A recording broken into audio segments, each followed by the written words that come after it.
Bonjour chez vous, bienvenue sur notre plateau. Je suis ravie de vous retrouver aujourd'hui encore. Notre thème du jour est « Apprenons à nous réjouir ». Et aujourd'hui, c'est Jonathan qui va nous apporter la pensée du jour. Et ensuite, dans Pasteur, j'ai une question, notre invitée Nadine Kabouya répondra à la question « Comment aider une personne en dépression ?» Ensuite, dans la rubrique Culture et médias, Annabelle va nous présenter l'organisme Focus Famille et le film L'étoile de Noël. Voilà, vous connaissez le programme ? On va retrouver les chroniqueurs.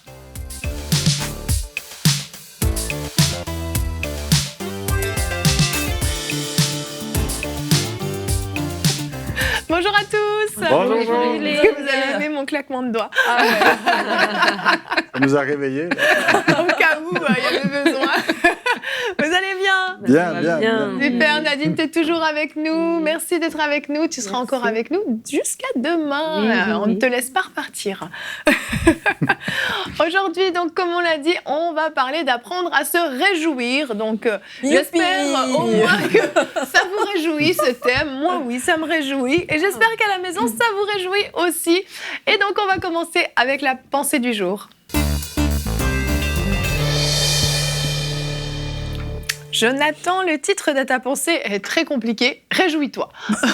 Voilà, c'est pas compliqué. Il n'y a qu'une chose à retenir ce matin. Réjouis-toi. Voilà. Je le répète. Et puis, c'est pas moi qui le répète, c'est l'apôtre Paul. Vous connaissez Philippiens 4.4. Réjouissez-vous toujours dans le Seigneur. Je le répète, réjouissez-vous.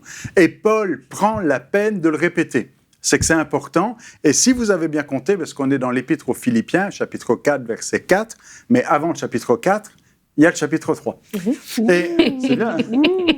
Et au chapitre 3, il avait déjà dit « Au reste, mes frères, réjouissez-vous dans le Seigneur. Je ne me lasse point de vous écrire les mêmes choses, et pour vous, cela est salutaire. » Il dit « Je ne me lasse pas de répéter, de vous écrire la même chose, parce que c'est important, voire salutaire pour vous. » Et même encore un peu plus haut, au chapitre 2, verset 18, il avait déjà dit « Vous aussi, réjouissez-vous de même et réjouissez-vous avec moi. » Alors, réjouissez-vous de même, réjouissez-vous avec moi, réjouissez-vous, ça fait 5 fois.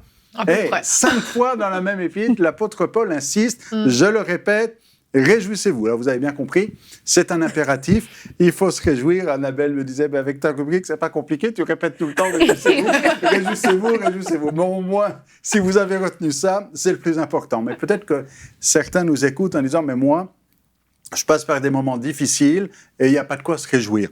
Et c'est vrai que dans la vie, il peut y avoir des circonstances tragiques, il peut y avoir un lot de larmes, il peut y avoir des moments difficiles. L'apôtre Paul aussi nous invite à pleurer avec ceux qui pleurent, avoir de la compassion pour ceux qui passent par des moments difficiles, mais cependant, cette tristesse ne doit pas s'installer. Elle ne doit pas rester permanente, mais c'est juste un passage, c'est temporaire. La preuve, Dieu, dans la Bible, est celui qui se présente comme étant celui qui sèche les larmes et même change le deuil en allégresse. Le deuil qui est le moment de tristesse le plus triste, on va dire, le deuil peut être transformé en joie. On va dire, comment on va se réjouir que ma femme soit morte ? Ah non, je suis pas morte.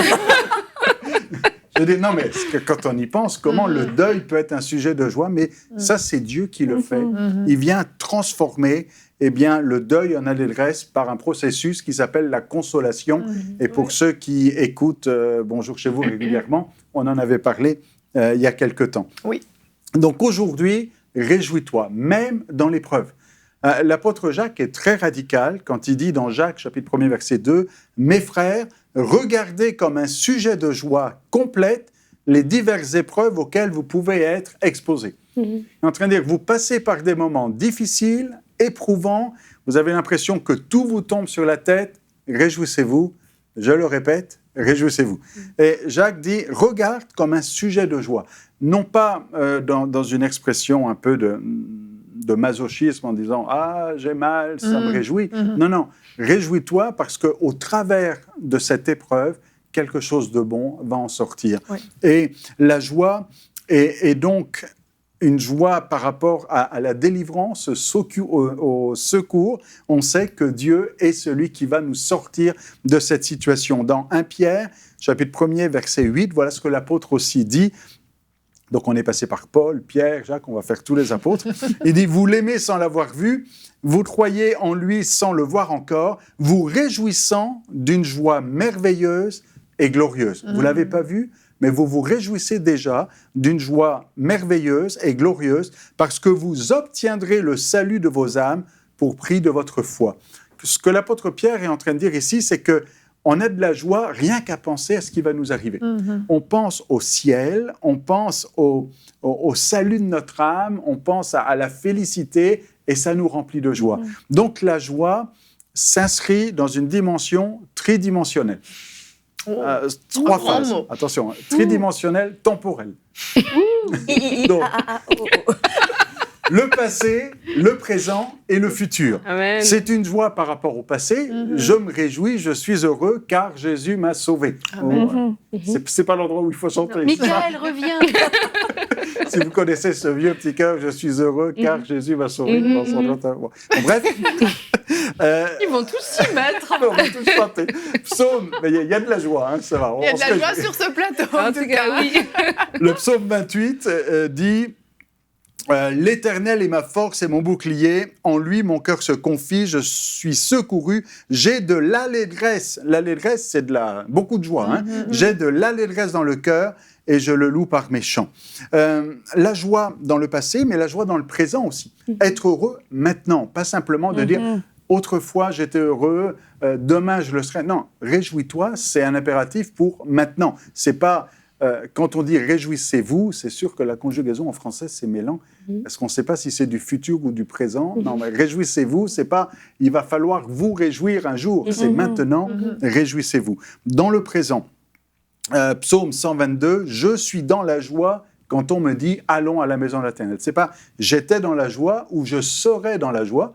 Pourtant, on lui dit à David, allons à la maison de l'Éternel. Il ne dit pas, quand j'y serai, je serai dans la joie. Il dit, dès maintenant, alors qu'on m'a juste dit, je suis dans la joie, c'est du présent. Mais c'est aussi du futur. Et dans le futur, à double titre, on se réjouit par rapport au secours qui vient. Si on passe par un moment difficile, on sait que le Seigneur va agir. Puis ça nous remplit de joie. Quand on a prié, on est joyeux de savoir que le Seigneur a entendu notre prière et qu'il répond à notre prière. Et puis aussi une joie plus eschatologique, une joie de la fin des temps, de dire, là, le Seigneur m'a réservé une place et je vais voir mon Sauveur face à face. Je vais sortir tous les vieux chants. Tous les vieux chants. Le psaume 16. Aussi mon cœur est dans la joie et mon esprit dans l'allégresse et mon corps repose en sécurité, car tu ne livreras pas mon âme au séjour des morts, tu ne permettras pas que ton bien-aimé voie la corruption. Donc il y a de la joie ici parce qu'on sait qu'on a une destinée éternelle. Alors la joie, c'est important dans la vie chrétienne. On ne peut pas être chrétien et pas connaître cette dimension. On a parlé du fruit de l'esprit il y a quelque temps, on a parlé de la maîtrise de soi, mais la joie fait partie aussi du fruit de l'esprit. C'est la base, ça fait partie de la base de la vie chrétienne. Je le répète, réjouis-toi, c'est une caractéristique du royaume de Dieu. L'apôtre Paul dit aux Romains 14, 17, le royaume de Dieu, c'est la justice, la paix et la joie. Il résume le royaume de Dieu avec la joie. Alors, la joie, c'est important. Réjouissez-vous, c'est un impératif. Et je conclus avec la prière finale de l'Épître aux Romains, Romains chapitre 15, verset 13. C'est une prière qui a pour but que Dieu vous remplisse de joie. Je la lis. Que le Dieu de l'espérance vous remplisse de toute joie et de toute paix dans la foi et que vous abondiez en espérance par la puissance du Saint-Esprit. Alors c'est notre prière pour vous. Réjouissez-vous, que le Dieu de l'espérance vous remplisse de toute joie. Amen. On s'associe à cette prière. Et si vous n'avez pas encore compris, on va regarder tout de suite le verset du jour, parce qu'il faut taper sur le clou. Notre verset du jour, Philippiens 4.4. Réjouissez-vous toujours dans le Seigneur. Je le répète, réjouissez-vous. Ah, mais il y avait un petit chant aussi. Réjouissez-vous, réjouissez-vous. En tout cas, ça nous réjouit de te voir chanter ce chant. J'ai appris qu'on pouvait avoir une joie tridimensionnelle Temporelle. et une joie eschatologique. Et voilà.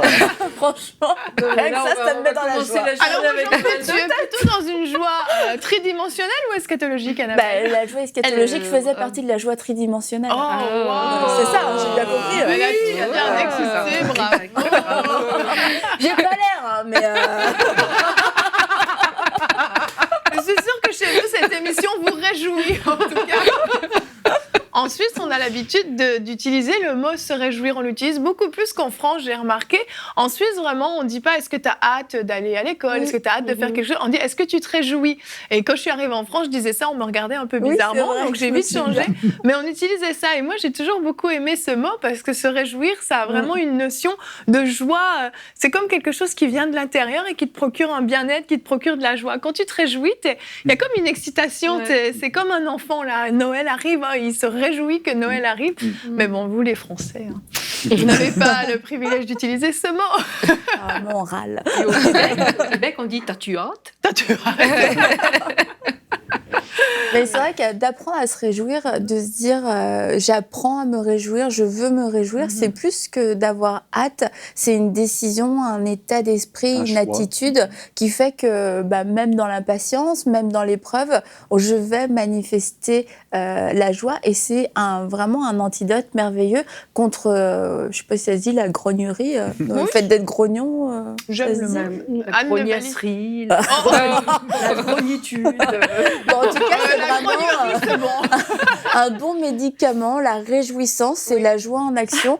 Ça éradique toute grognicitude. Ça, c'est pas mal, ça. Est-ce que tu es une personne joyeuse, Nadine? Moi, je dirais oui, moi, comme je te connais. Oui, je suis très, très joyeuse. Mais en fait, je sais pas si... Oui, je peux Petit témoignage, vite comme ça. Mais moi, en fait, à un moment donné, vous le savez, que j'avais perdu mon père quand j'avais 17 ans.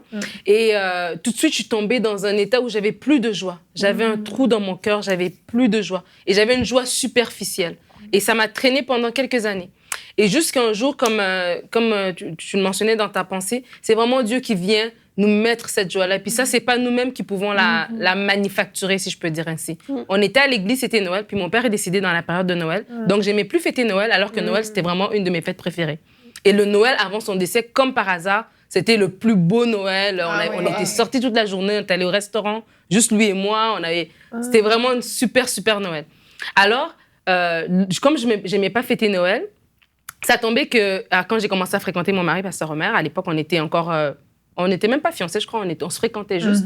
Alors, il voulait que je vienne à Noël à l'église, parce qu'à l'église, on faisait le réveillon, et puis ça allait jusqu'au matin. Et je voulais pas. Alors, je disais, non, je suis fatiguée, nanana, et il n'arrêtait pas de m'appeler. Et puis, j'ai dit, bon, faut quand même... T'es un peu harcelant. Faut quand même montrer qu'on est déjà... On a on est un peu soumise, quand même. Il faut déjà montrer qu'on est capable d'accepter une directive. Alors, finalement, j'ai accepté et je suis venue à l'église. Et quand je suis arrivée, au moment où je suis arrivée, il y avait juste une place qui était... Une amie qui m'avait réservé une place, je me suis assise.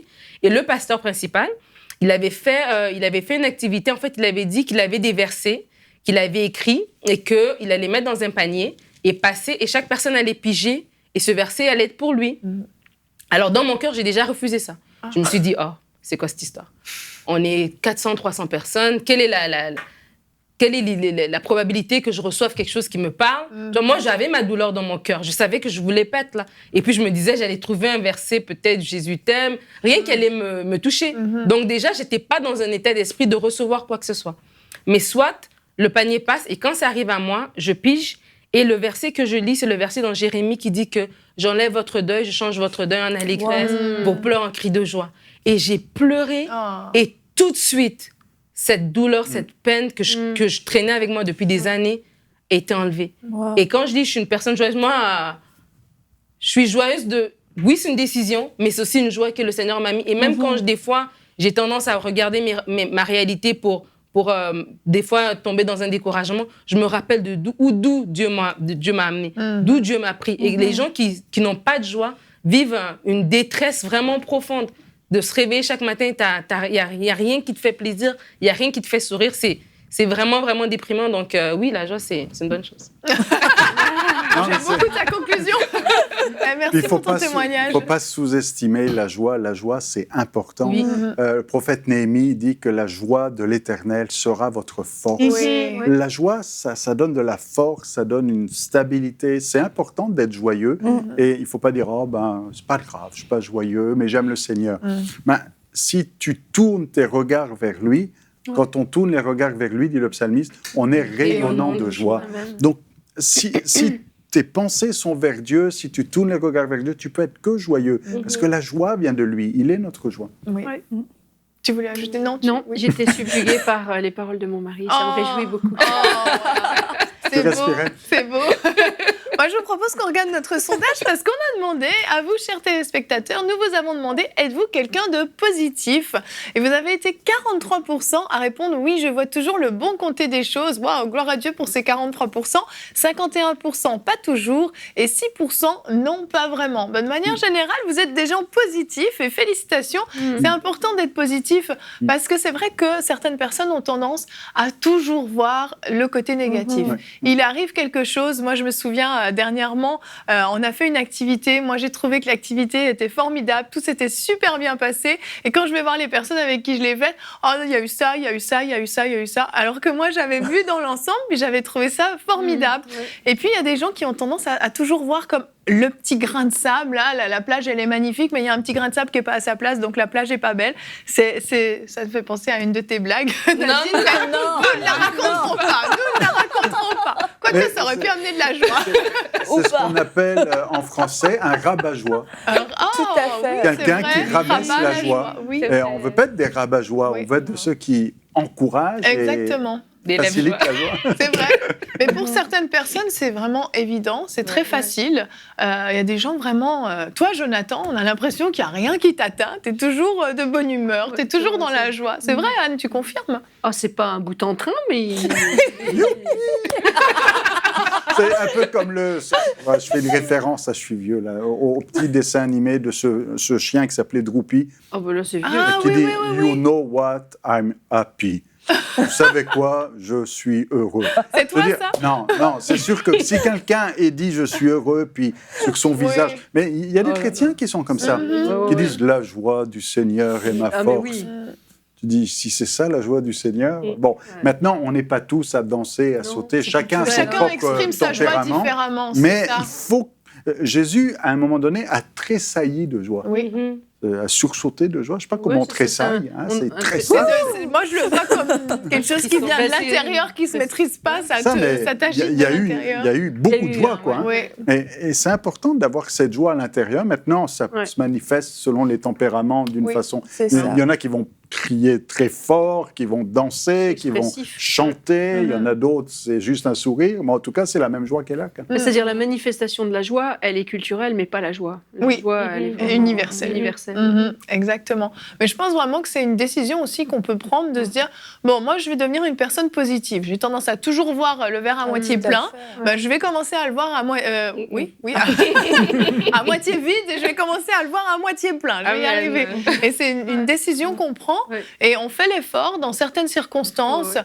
Je sais pas, même sur la route, il n'y a rien qui va, lui il avance trop lentement, lui ci, lui ça. Ah, bah ça tombe bien, j'ai le temps d'admirer le paysage, c'est Et très ça se beau. nourrit. Hein. Moi, je sais que quand j'étais jeune fille, je trouvais les gens qui étaient trop positifs, je les trouvais nigauds. Je me dis, mais Ouais, un c'est peu- bon, quoi. Il y a ça qui va pas, il y a ça qui va pas, il y a ça qui va pas. Il pleut, pleut, ils pourquoi sont t'es contents. content? Mais oui, quand tu dis que c'est une décision, c'est vraiment une décision. Et puis, on est les premières victimes quand on est un esprit rabat-joie. Hein. On est soi-même sa propre victime parce que ça joue sur notre santé. Oui. Ça nous empêche de nous réjouir alors qu'on devrait se réjouir. Et d'entretenir sans cesse des paroles négatives, ça va venir entretenir en nous une espèce de marasme, là, de brouillard. Et on arrive de moins en moins à se réjouir. Et plus on fait ça, pire on devient. Exactement. Et ça prend une décision de dire, bon, mais maintenant, ça va faire, là, de voir tout ce qui va pas. Et puis même si on a l'air un peu nigaud au début, ah ben il y a ça qui va bien. Ah ben elle est bien la sœur. Ah, il est bien le frère. Ah ben il fait beau aujourd'hui. Alors on a l'air un peu nigaud aujourd'hui, mais au bout Si d'un on fait moment, cette tête-là, Non, mais- effectivement. Au bout d'un moment, ça devient un réflexe de se réjouir C'est et ça. de voir ce qui est bon, et puis de volontairement, je veux me réjouir de tout ça. Exactement. Et si l'apôtre Paul le répète, c'est que les Philippiens devaient l'entendre. Oui. Peut-être qu'il y a quelqu'un qui nous écoute qui dit oui, c'est facile de dire réjouissez-vous. Peut-être que quelqu'un qui reçoit la lettre aux Philippiens, à Philippe, va dire oui, mais Paul, il dit réjouissez-vous, c'est facile, il ne connaît pas ma situation. Il y a quelqu'un qui lui donne un coup de coude. Il dit tu te souviens, Paul, la première fois où il est venu à Philippe, il était en prison et il a chanté. Et je veux dire, il est bien placé pour nous dire réjouis-toi. Exactement. Lui, il était en prison, il aurait pu se plaindre, il aurait pu chanter des complaintes, mais il s'est réjoui. Exactement. Bah, tu te souviens, dans une des rubriques sur la Corée, je parlais de ce monsieur qui avait été emprisonné, du pasteur, et puis il disait, il avait été... sa joie n'avait pas tari. Pourtant, il était emprisonné, il était dans des conditions terribles. Et c'est surnaturel. C'est des choses comme surnaturel, ça. il y a vraiment C'est ça. une œuvre de l'esprit. Il y a une joie la joie vraiment de Dieu. divine Ouais. qui peut s'installer en nous. Hein. Et il sent aller en prison et vivre des situations aussi extrêmes. On parlait des belles-mères hier. Mais moi, j'aime ma belle-mère. Moi aussi. hein. Belle maman, entends.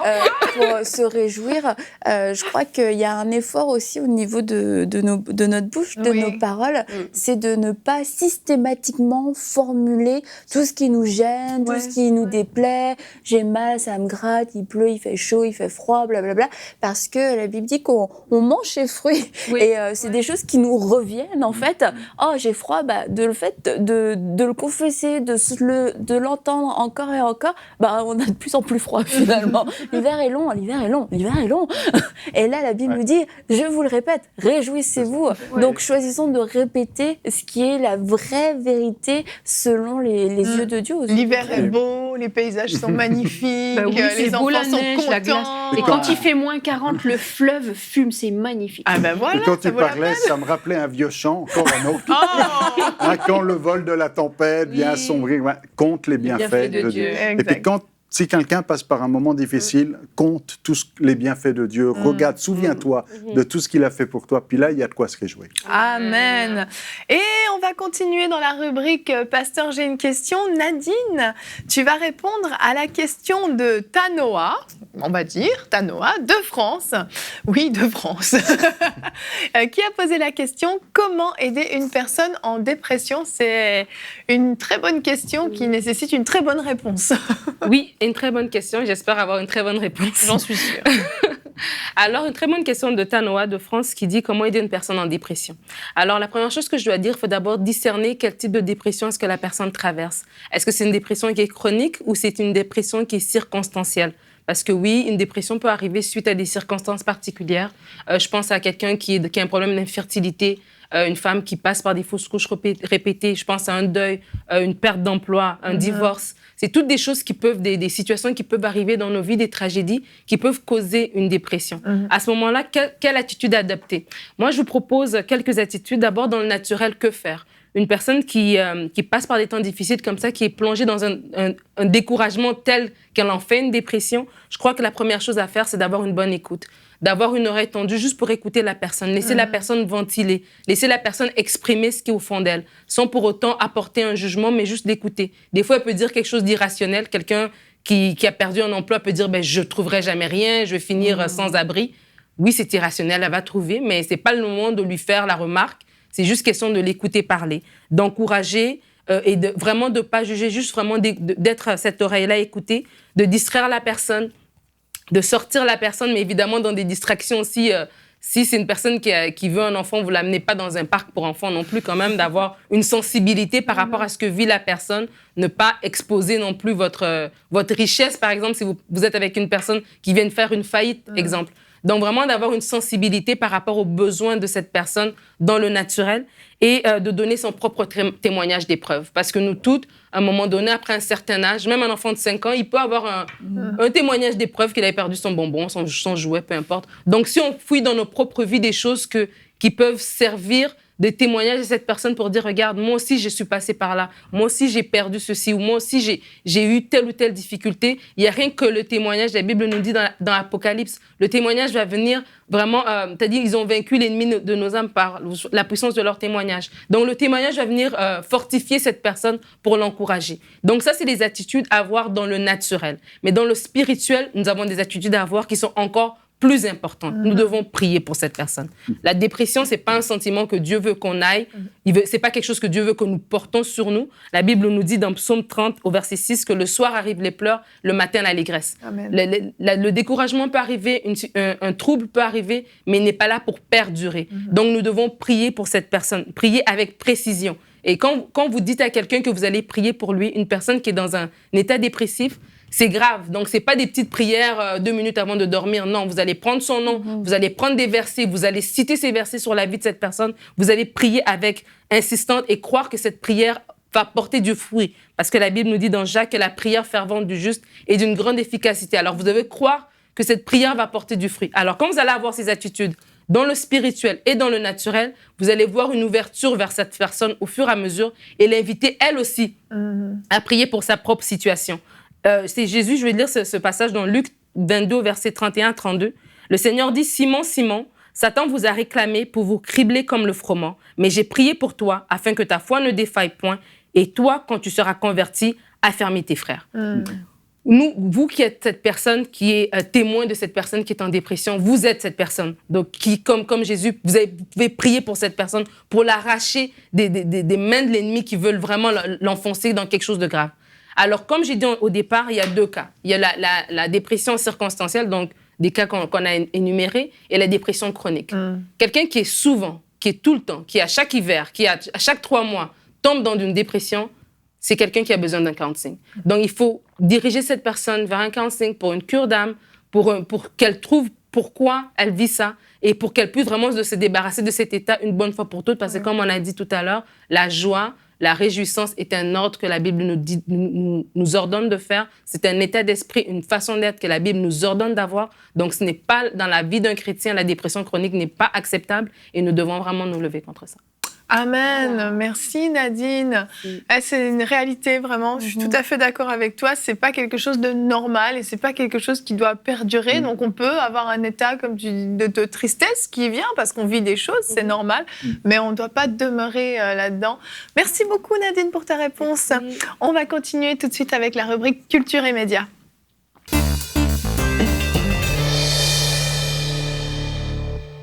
Annabelle, aujourd'hui, tu nous présentes l'organisme Focus Famille pour commencer. Oui, Focus Famille, j'ai ramené quelques magazines que vous pouvez voir ici.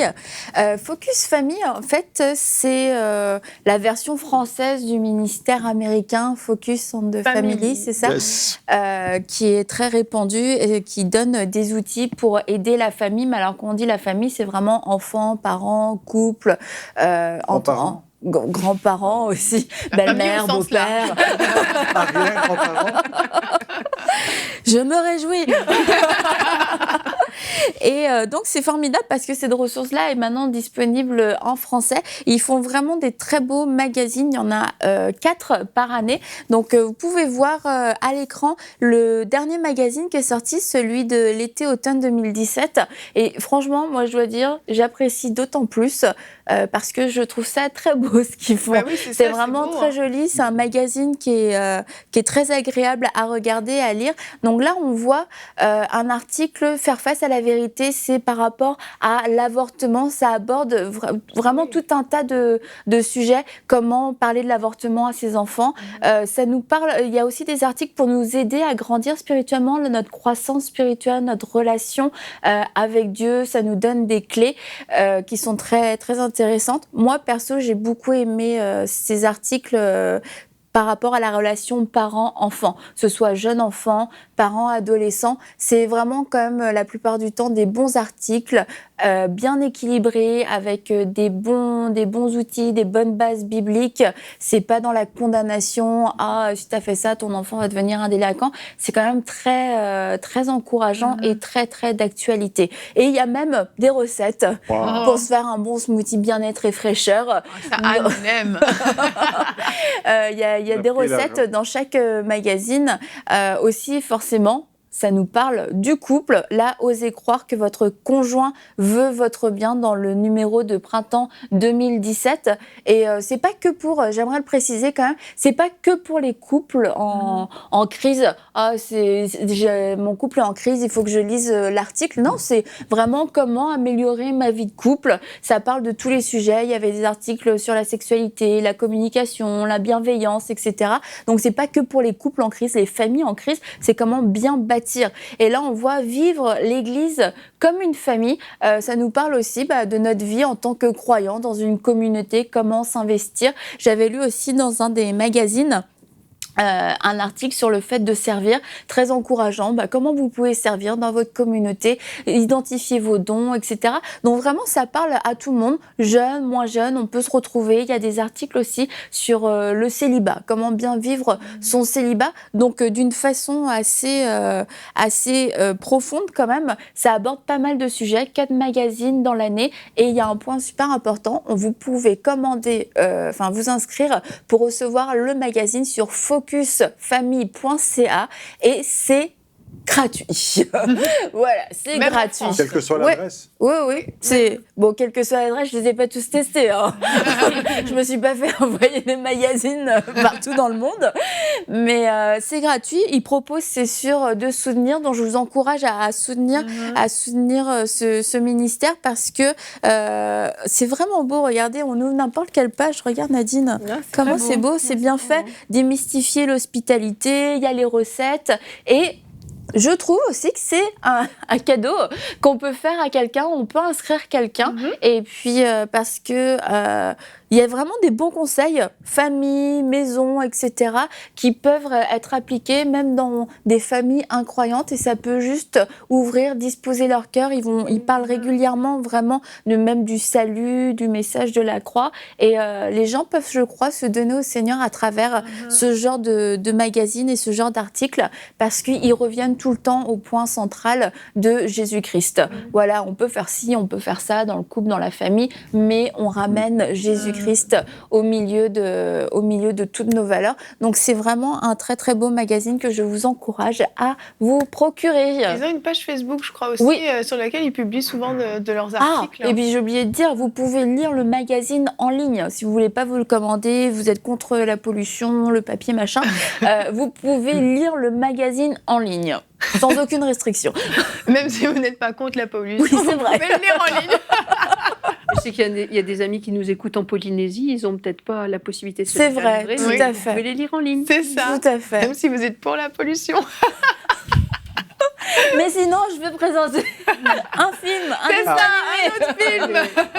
un dessin animé, L'Étoile de Noël. C'est Noël. Oui, tout de suite, bien, voilà. On se met dans L'Étoile de l'ambiance. Noël, vraiment une belle production qui va sortir au Québec et en France, qui sort au mois de novembre. Donc, amenez vraiment vos enfants voir cette belle production. On peut regarder un extrait ? Oui, on va regarder l'extrait.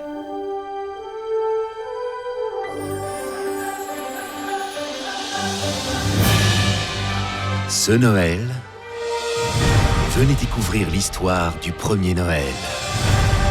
D'un point de vue totalement nouveau. Ce sont nos mages. On se cache, vite. De l'autre côté. C'est mieux. Déborah, est-ce que ça va dans ta tête? Regarde mon sabot, combien de secondes d'orteils? Cette année, ces animaux héroïques vont devoir sauver Noël. Le nouveau roi est en danger. Le roi Hérode mijote quelque chose. Marie a besoin d'aide. On doit la sauver. Avec une petite diversion ajustée avec finesse.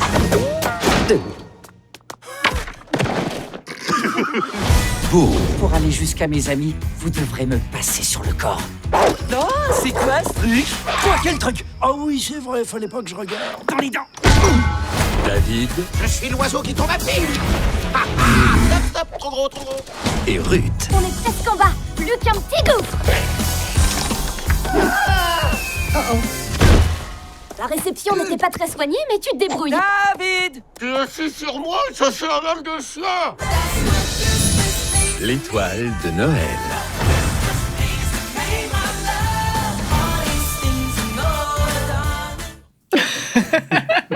Donc sorti le 15 novembre. Moi, perso, j'interdis Eden d'aller le voir sans moi. J'ai pas envie de manquer ça. Non, il a l'air vraiment très drôle. Et là, on ne met pas trop l'emphase sur Noël, Jésus. On se dit, oui, bon, c'est quoi l'histoire? Mais c'est vraiment autour de l'histoire, la naissance de Jésus, vu du point de vue des animaux, c'est sûr. Mais c'est très joliment apporté, c'est très bien fait, c'est une belle production, un beau dessin animé. Donc, je vous conseille vivement d'y aller en famille. Tu vas venir avec moi? Mais oui, bien sûr. Moi, j'emmène Louis. J'emmène pas Sophie, elle est trop petite, mais j'emmène Louis. Frank va emmener ses enfants aussi. Enfin, c'est sûr, je trouve ça bien. J'emmène ma femme. Moi, je veux y aller. Bon, on y va tous ensemble. Mais oui. Non, mais un bon film qui ramène aux enfants la vraie histoire de Noël. Voilà. Quelle est la vraie histoire de Noël alors qu'on leur parle du Père Noël sans arrêt, etc. Et puis c'est une production, c'est ça qui est bien faite, c'est quelque chose vraiment de qualité, qui est super drôle. Moi, la bande-annonce, parce qu'elle me fait trop rire. À chaque fois que je la vois, je rigole. Donc, mais c'est vrai, c'est bien d'avoir quelque chose comme ça qui permet aux enfants de retrouver le vrai sens de Noël, qui est de plus en plus perdu. Là où on commence à interdire les crèches un peu partout, on fait des dessins animés comme ça. Je trouve ça vraiment important. Et puis c'est un bon moyen aussi de pouvoir justement parler après à nos enfants, replacer vraiment la vraie signification de Noël. Et je ne veux pas lancer le débat par rapport à Noël, mais ceci dit, Noël reste vraiment une belle opportunité de pouvoir parler de Jésus, de pouvoir annoncer la bonne nouvelle de l'Évangile. Et c'est un temps où les gens sont quand même relativement ouverts. Et puis après, on sort de ce film-là, je pense que c'est très facile que de commencer des discussions ou d'aller avec une autre famille, amis, etc. Puis d'avoir une discussion autour de la naissance de Jésus et de pouvoir avoir cette approche. Et vraiment, je suis vraiment contente qu'il y ait des choses comme ça qui sortent. Et contrairement au film Dieu n'est pas mort, l'Étoile de Noël va faire une sortie a fait une sortie spectaculaire. Et il est prévu dans de nombreuses salles de cinéma. Donc là, il n'y a pas d'excuse pour le manquer. Ah, ça, c'est bien. Quand c'est pas trop chrétien, c'est bon, ça passe dans toutes les salles de cinéma, c'est accepté. Mais en fait, c'est très chrétien, puisque c'est Noël, c'est quand même Jésus. Mais comme certains vont le voir d'un point de vue, on va dire, de foi, d'autres vont le voir d'un point de vue culturel ou religieux, puis d'autres vont voir une histoire... côté, mais qu'importe. Tant qu'on met Jésus au centre, après, c'est à nous, en tant que témoins, à faire le travail. Exactement. On peut toujours se servir de ce genre de choses, de toute façon, pour être des lumières. Donc, c'est toujours positif. Merci beaucoup, Annabelle. De rien, youpi. Annabelle est dans la joie. Avant de clôturer cette émission, est-ce que l'un de vous aurait un dernier conseil à dire à nos téléspectateurs, quelqu'un qui passerait par un temps difficile? Je ne sais pas si l'un de vous a un cœur encourageant. Jonathan, je sens que oui. Je le répète. Puisque c'est nécessaire de le répéter, je le répète, réjouissez-vous. Oh, c'était facile. Ça s'appelle enfoncer le clou. Peut-être que Nadine, elle peut prier pour les gens. Nadine, est-ce que tu voudrais prier pour ceux qui sont passés par un temps comme le tien? Oui. Seigneur, merci parce que tu es celui qui nous donne la joie véritable. Seigneur, merci pour mon témoignage qui permet aujourd'hui, j'espère, de toucher d'autres personnes pour leur montrer que toi, tu es celui qui donne la joie. Pas les amis, pas les sorties, pas rien de ce monde, mais toi, Seigneur, tu veux nous donner la joie. Tu veux enlever notre deuil et nous donner, Seigneur Dieu, le changer en allégresse. Tu veux sécher nos pleurs, Seigneur, pour nous les changer en cris de joie. Seigneur, merci pour la joie que tu vas déverser dans la vie de tous ceux qui nous écoutent, Seigneur Dieu, et ouvre leurs yeux spirituels, qu'ils puissent voir, comme le pasteur Jonathan l'a dit, au travers de leurs épreuves, Seigneur Dieu, qu'ils puissent voir ta main, afin, Seigneur, qu'ils se réjouissent, non pas de leur épreuve, mais vraiment de la délivrance que toi seul tu vas leur accorder par ta main puissante. Que toute la gloire te revienne au nom de Jésus. Amen. Amen. Je crois que vous avez reçu à la maison, peu importe ce par quoi vous passez actuellement, aussi difficile que ce soit, ou parfois simplement vous avez juste eu une mauvaise journée. On n'est pas obligé d'être au fond du trou pour devoir faire un effort pour se réjouir.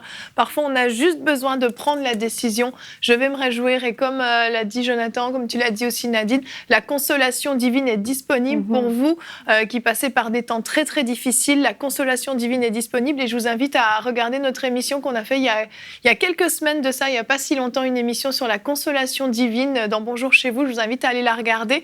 Je crois vraiment que vous allez pouvoir recevoir quelque chose de la part du Seigneur pour recevoir votre part de consolation. Donc, on va terminer cette émission dans la joie et la bonne humeur. Et Avec on va un se chant. retrouver avec un chant de Jonathan. Non, ce n'est pas vrai. Pour vous Bientôt. réjouir, allez voir le film, ça va vous réjouir. C'est clair, Jonathan et Michael feront bientôt un duo, je vous le promets. Notre thème de demain sera manifester de l'amour en action. Et n'oubliez pas d'aller répondre à notre sondage qui demain sera soutenez-vous des organismes qui viennent en aide aux pauvres. Merci de nous avoir suivis et bonjour chez vous.